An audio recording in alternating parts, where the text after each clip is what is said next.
The political world is mourning the loss of Charles Krauthammer, the Pulitzer Prize-winning columnist and pundit who shaped the conservative movement. Krauthammer was being treated for a cancerous tumor. He is credited with coining the term the Reagan Doctrine for President Reagan's policy of helping anti-communist movements worldwide, and he was a prominent critic of President Barack Obama.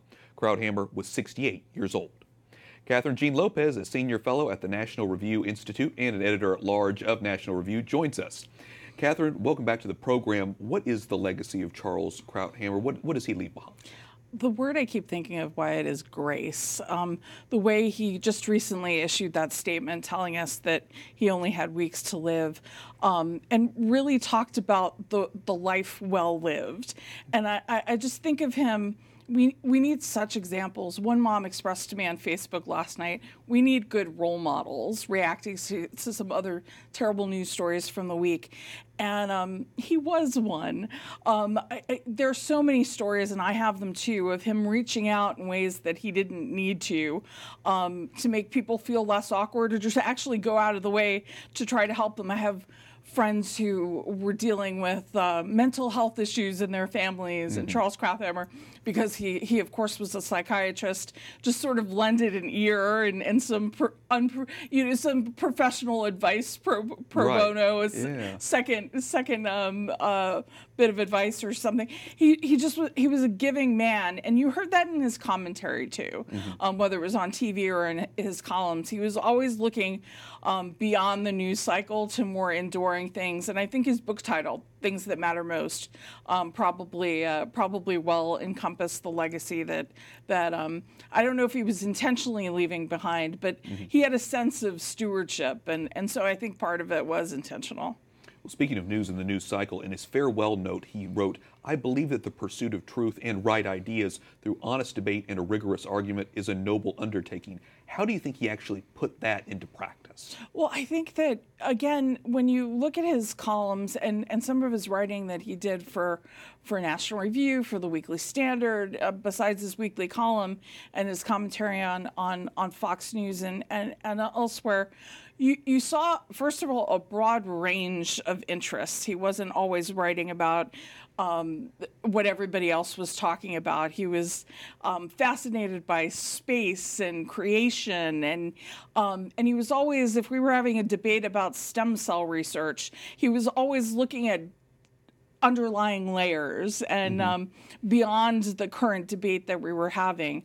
I think that that when you read, and I would recommend people reread Charles Krauthammer, especially if he's sort of new to them, which may be hard to believe for some people who followed him all the time, but he may be new to people. Well, you can get his book and you can read endless columns, and I think what you see is a man who was sort of in awe of the world and in awe of the gifts that he had been given, his family foremost among them.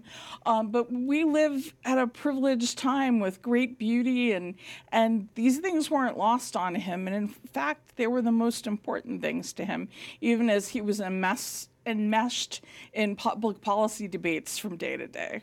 Well, not whether he was writing or on TV, Mr. Krauthammer defended the Catholic Church. He wasn't a Catholic himself, but he defended the Church's position, a pro-life position, in defense of the unborn. In fact, he wrote, I have a quote here, "I think years from now, people are going to look back on the issue and commend the Catholic Church for having held its own, very unpopularly, when there was this sweep and wave of legalizing abortion."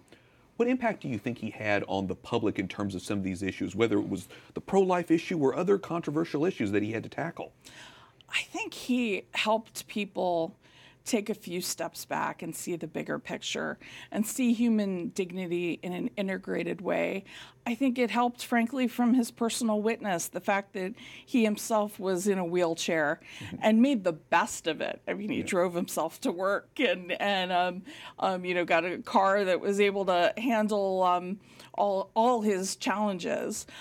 He was somebody who, of course, had a promising medical career and then was paralyzed early on in life.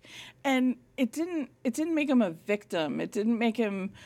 He could have sat around, wondering why this happened to me. And obviously, he had those moments too because he was a human being. But his enduring legacy again, is, I think, to make the best of the gifts that you've been given, even in the midst of hardships. And I keep thinking, actually, that he was a great example of the Beatitudes in many ways. Again, I mentioned how he would reach out to people. I even have a funny story where he once offered to help me move. Oh, wow. and he was going to bring his son along for the heavy lifting, But the point is, he didn't have to do that. And there are countless stories of things like that. And while he wasn't a Christian, he wasn't a Catholic, there's so much about who we're called to be that I believe he really embodied. Sure, such an honorable person. And like you said, whether or not he intended or not, he leaves behind a great legacy. Kathryn Jean Lopez, Senior Fellow at the National Review Institute and an Editor-at-Large of National Review, thanks so much for talking to us about him. Thank you, Wyatt.